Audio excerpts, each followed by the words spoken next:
የአሜሪካ አዲሱ ፕሬዝዳንት ዶናልድ ጄ ትራምፕ ማንንም ሀገር አልምርም ብለው በዚህ ባሳለፍነው ሳምንት የታሪፍ ውሳኔዎችን በሁሉም ሀገራት ላይ ማለት በሚቻልበት ደረጃ አዝንበውታል።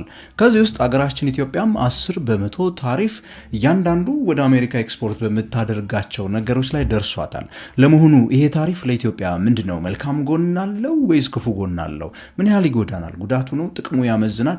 የሚሉትን ነገሮች ዛሬ በአጭሩ ምን አዲስ በፋይናንስ ብዬ ከዚህ ቻናል እነግራችኋለሁ። የተወደዳችሁና የተከበራችሁ ተመልካቾቼ በዚህ ቻናል ስለ ፋይናንስ እና ቢዝነስ ካፒታል ማርኬት ሁሉ ጊዜ እናወራለን። ቻናሉን እስካሁን ድረስ ሰብስክራይብ ካላደረጋችሁ ታዲያ የዶል ምልክቷን አብሩ ሰብስክራይብ በሉ። ይህንን ቻናል 50,000 ሰብስክራይበር እናድርሰው። እንዲሁም ደግሞ ከኢትዮጵያ ውጭ የምትኖሩ ከሆነ ጆይን በማለት ቤተሰብ ከሆናችሁ ይህን ቻናል ትደግፋላችሁና ጆይን በሉ ቤተሰብ ሁኑን እያልኳችሁ ወደ አሜሪካው ፕሬዝዳንት ዶናልድ ጄ ትራምፕ የታሪፍ ውሳኔ በዚሁ የምገባ ነው የሚሆነው።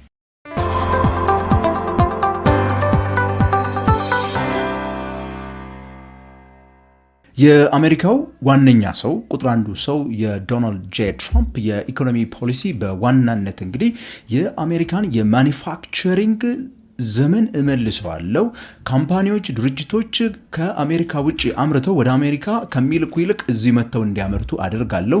ብዙ ካምፓኒዎች ብዙ ድርጅቶች ምርታቸውን ለማምረት ወደ ቻይና ወደ ተለያዩ ሀገሮች ተጉዘው የነበረው ነቅለው ወጥተው የነበሩ ካምፓኒዎችን የምመልስበት ብቸኛው ፖሊሲ የታሪፍ ጉዳይ ነው ብሎ ሰሞኑን እንግዲህ የተለያዩ ታሪፎችን አሳውቋል። ከዚህ ቀደም በተለይ በሜክሲኮ፣ በካናዳ፣ በቻይና ላይ በተደጋጋሚ እነዚህን ታሪፎች አንዴ ሲጥል አንዴ ሲያነሳ የቆየ ቢሆንም በኤፕሪል 2 ላይ ለሁሉም አደርሰዋለሁ ሬሲፕሮካል የሚባል ታሪፍን በእያንዳንዱ ሀገር ላይ በሚጥሉብን ታሪፍ ላይ እያመሳሰልን እንጥልባቸዋለን የሚልን ዋነኛ አጀንዳ እንግዲህ ይዞ ብቅ ብሏል። የአሜሪካ ታሪፍ ጉዳይ እንግዲህ አብዛኛው ኢኮኖሚስቶች እየተከራከሩበት ነው የሚገኙት። በአንድ መልኩ አሜሪካን ይጠቅማታል፣ በአንድ መልኩ አሜሪካን አይጠቅማትም የሚሉ ብዙ ክርክሮች እነ ሲኤንኤንን፣ ኤምኤስኤንቢሲን ወይ ፎክስ ኒውስን ከከፈታችሁ ልታገኙ ትችላላችሁ። ያው አሜሪካ አካባቢ ያላችሁ ሰው ታውቃላችሁ። ፎክስ ኒውስን ከከፈታችሁ ታሪፍ አሜሪካን ሀብታም ሊያረጋት ነው እያሉ ያወራሉ። ሲኤንኤን ላይ ያሉት ደግሞ ሊያከስራት ነው፣ ሪሴሽን ውስጥ ልትገባ ነው አሜሪካ ይላሉ። ሶ ግራም ያጋባ ነው። በብዛት ባለሙያ ተብለው የሚጋበዙ ሰዎች ራሱ እንደዚህ አይነት የተለያዩ ስኪድ የሆኑ መረጃዎችን ስለሚሰጡ ማለት ነው። እኛ ግን ዛሬ የሚመለከተን እኛ ሀገር ላይ የተጣለው የ10% የተባለው ታሪፍ ታዲያ ምንድነው? እንዴት ይጠቅመናል? ለእኛስ ጉዳት አለው? እንዴት ይጎዳናል? የሚለውን ነገር አብረን እንድንመለከት ነው የፈለግነው።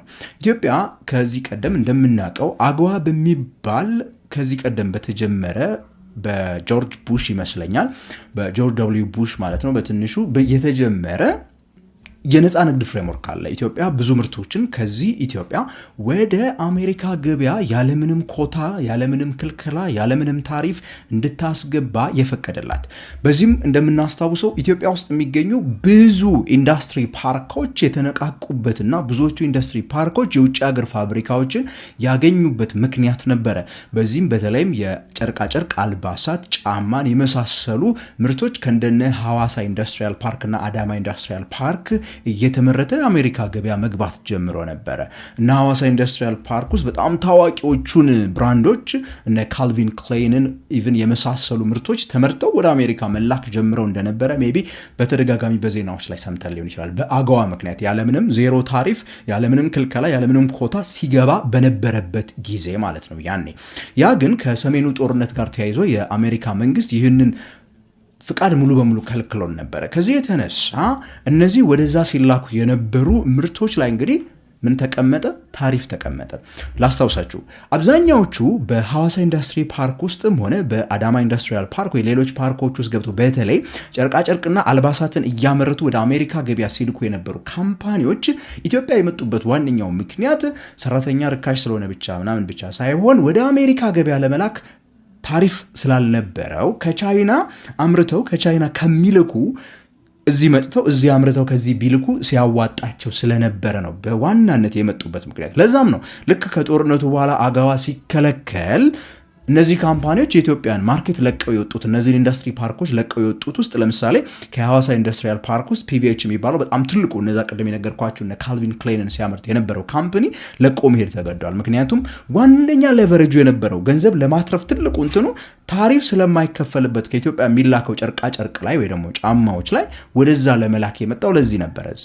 እነዚህ አብዛኛዎቹ ካምፓኒዎች ኢትዮጵያ ገበያ በሚመጡበት ሰዓት ዜሮ ታሪፍ ስለነበረ ሲበረታቱ የነበረው ያው ሌሎቹም ነገሮች እንዳሉ ሆነው ማለት ነው። ሌሎቹም ለምሳሌ አክሰስ ሊሆን ይችላል፣ አይ ዶንት ኖ የግብር ፎይታ ሊሆን ይችላል፣ የመሳሰሉ ሌሎች ነገሮችም እንዳሉ እንደተጠበቁ ነው። ግን ዋነኛ ድሮር የነበረችው እሷ ስለሆነች ነው አገዋ ልክ ሰስፔንድ እንደተደረገ እነዚህ ካምፓኒዎች ለቀው መውጣት የጀመሩት። ምክንያቱም ሌሎች ማርኬቶች ላይ ኮምፒቲቲቭ አልነበሩም ማለት ነው። ብዙ ጊዜ የሚነገራል አይደለ ቻይና ውስጥ አንድ ሰው የሚያመርተውን ልብስ ወር ጫማ ኢትዮጵያ ውስጥ ሜቢ 5 ሰው ሊወስድበት ይችላል። ያንን ተመሳሳይ ሰዓት ምን ማለት ነው 5 ሰው የሚሰራውን አንድ ሰው ሊሰራው ይችላል ይባላል ቻይና።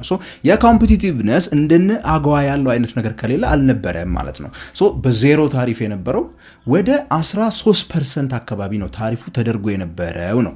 አንዳንድ መረጃዎችን ኢንተርኔት ላይ በማነበት ሰዓት እንግዲህ ከኢትዮጵያ የሚላኩ ጋርመንቶች፣ ጫማዎችን የመሳሰሉ ምርቶች ከኢትዮጵያ ወደዛ ሲላኩ ቻርጅ የሚደረጉት ወደ 13% አካባቢ ነበረ በታሪፍ ደረጃ በስታንዳርድ ኖርማል ሬቱ ማለት ነው። ስታንዳርድ የሆነ የታሪፍ ሬት ወደ አሜሪካ ገበያ በሚገቡበት ሰዓት ኢትዮጵያ ደግሞ በዋናነት ወደ አሜሪካ የምትልካቸው ምርቶች ቡናና ጋርመንት ምናምኑ ነበረ።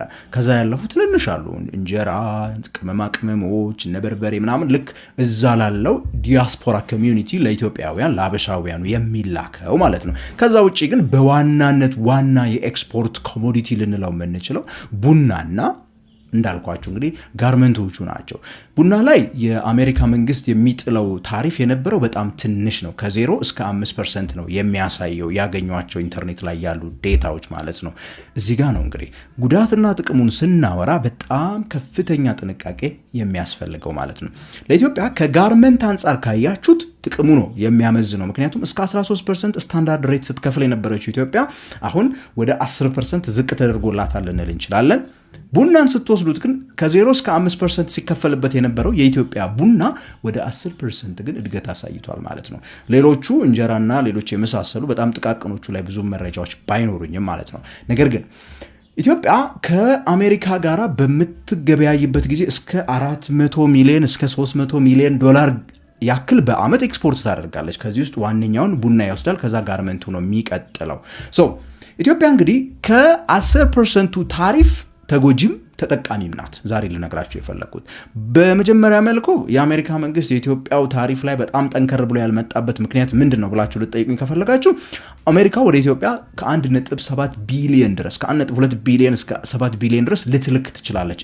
ኤክስፖርት አደርጋለች ወደ ኢትዮጵያ። በተለይም ደግሞ ከአውሮፕላን ጋር ተያይዞ የአውሮፕላን ፓርቶች ምናምን እስከ 700 ሚሊዮን ዶላር በአመት ከነሱ ነው የምንገዛው። አብዛኛው የኢትዮጵያ አየር መንገድ ፕሌኖች እንደምታውቋቸው የቦይንግ እንደመሆናቸው ብዙ ገንዘብ የምናወጣው ወደ ቦይንግ እና ሌሎች ፓርቶችን ከነሱ በመግዛት ነው ከአሜሪካ ካምፓኒዎች ማለት ነው።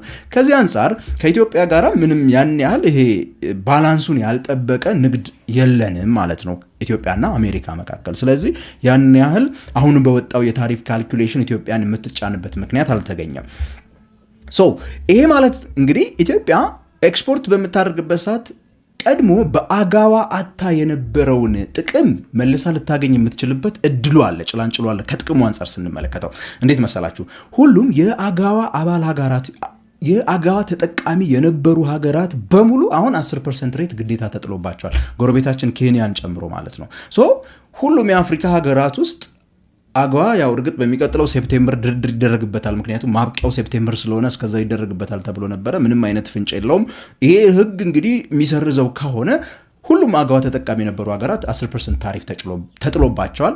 ከዛ ባለፈ ደግሞ እንደ ኢትዮጵያ ጋርመንት የሚያመርቱ የተባሉ እንደ ቪየትናም እና ባንግላዴሽ የመሳሰሉ ሀገራትም ተመሳሳይ ታሪፍ ከተጣለባቸው ኢቭን ከፍ ያለ ታሪፍ ተጥሎባቸዋልና የኢትዮጵያን የጋርመንት ማርኬት የኢትዮጵያን ኢንዱስትሪ ፓርኮቻችንን ይበልጥ ኮምፒቲቲቭ የማድረግ እድል አለው። ምክንያቱም ከዚህ ቀደም በአገዋ ምክንያት ዜሮ ብለው መጥተው የነበሩ ካምፓኒዎች አሁን እነሱ የተመለሱባቸው ሀገራት ወይ ደግሞ የሄዱባቸው ሀገራቶች ከፍ ያለ ታሪፍ ይጠብቃቸዋል ወደዛ ሀገር ለመላክ። እርግጥ ጎረቤቶቻችን ደግሞ የመሳሰሉት እንደነ ኬንያ ምናምን ላይ ተመሳሳይ ታሪፍ ይጠብቃቸዋል።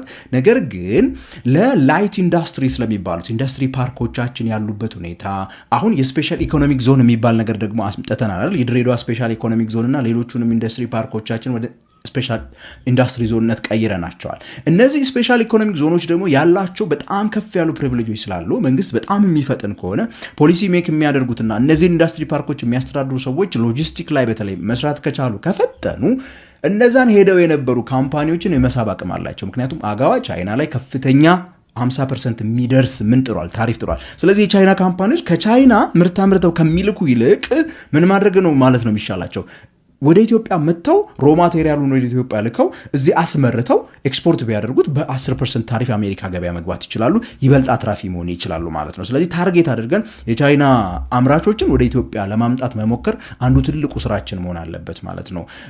ሌሎች ሀገሮችም ላይ እንደዚሁ የሚኖሩ ካሉ በዚህ መልኩ ነው ኢትዮጵያ ልትጠቀም የምትችለው።